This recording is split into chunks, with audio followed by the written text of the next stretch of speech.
Mirindi, yo mirindi, yo mirindi, papa. Mirindi, yo mirindi, yo mirindi. Ayiwe, yo mirindi, yo mirindi, yo mirindi.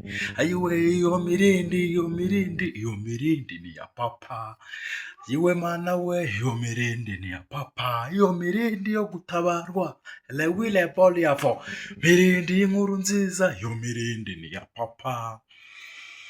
Haleluya, turagushimiye Kristo, uri Imana nkuru, uri Imana nzima, uri Imana y'amahoro, uri Imana y'urukundo, uri inyangamugayo, uri byose. Wakoze kuturinda no kubana natwe, shirwa hejuru. Nyemerera ubane natwe muri iki kiganiro, enewe ne kotabo. Imbaraga zawe ziganze, ibitavuga Imana byose turabitwitse, toka dayimoni mu izina rya Yesu. Mwuka wera tuyobore muri iki kiganiro, imbaraga zawe n'amavuta bibane natwe Kristo mu izina rya Yesu. Amen. Nifuje gukora ikiganiro kigufi kitari kirekire hano kuri Elayo TV. Ukihagera aribwo bwa mbere kora subscribe kuri TikTok naho ni Elayo TV, ubundi tujye tubana ukore flow. Si byose katwihute n'inzozi. Hari abantu barota ababikira mu nzozi. Biba bishatse kuvuga iki? Urota umubikira, hari igihe n'ababona abapadiri bababwira ibintu runaka. Ababikira baba n'abamarayika mu nzozi, na padiri abahagarariye abamarayika mu nzozi. Hari igihe ubona padiri ari kukubwira ibintu kukubwira ibintu runaka, padiri runaka njyewe nzi wo numvishe niwo bita Obaridi cyangwa n'undi uwo ari we wese. Cyangwa ukabona ababikira bari kuguha ibintu runaka, bari kukubwira ati bigenze ucya, cyangwa bakakubwira ngo wumve uko Imana ivuga. Urumva ibyo bintu ujye ubyitaho, ni Imana ibiri kubikubwira. Ni Imana ibiri kubikubwira.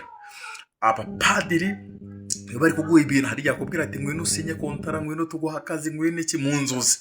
Abapadiri nibo barota, ujye umenya ko enewelevu ari marayika w'Imana, Imana yohereje. Mbese ni Imana ibiri kubyikorera ibyo bintu mu isi y'umwuka. N'abarota ababikira, hari uwo numvishe ari gutanga ubuhamya uburyo we noneho ngo ababikira bagiye baramuyobora ngo Imana yari yaramubwiye ngo azahura n'abamarayika ngo niba ari 3. Ababikira nabo baba bagereranywa n'abamarayika.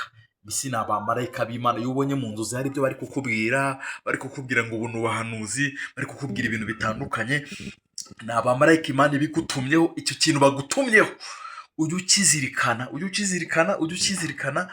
Niba bakubwiye ngo soma hano, niba bakubwiye ngo bigiye kugenda gucya, bagiye kuguha ibyo bintu ni Imana ibiri kubiguha. N'abamarayika b'Imana baba bahagarariye Imana. N'abapadiri mwe murota abapadiri babaha ibintu runaka. Abapadiri ni sawa, nabo ni abakozi b'Imana. N'ibyo by'ababikira hari kambongereho n'akano. Abantu barota abakozi b'Imana runaka, hari abarota Gitwaza, hari abarota Masasu, hari abarota abakozi b'Imana batandukanye. Hari n'abandota bavuga ati muyobozi, twarose uri kuduha amafaranga, nanjye mpamagarariye marayika w'Imana. N'abo bakozi b'Imana batandukanye, cyangwa ukabona bari kuguhanurira cyangwa bari kukubwira imirongo yo muri Bibiliya usoma, na kostito paketabonemo. Ibyo byo kubona abakozi b'Imana batandukanye rero nabyo ni abamarayika baba bakubwira ibyo bintu. Ni Imana ibiri kubikubwira. Mbese Imana ibiri gushaka kukumenyesha ayo makuru kariyo iri kubikubwira. Imana ibaho umugisha, ndabakunda cyane. Nimero yanjye ni 0741419494. ubundi ahuranyandikira inzozi warose nusobanukirwe nkagufasha. Shalom.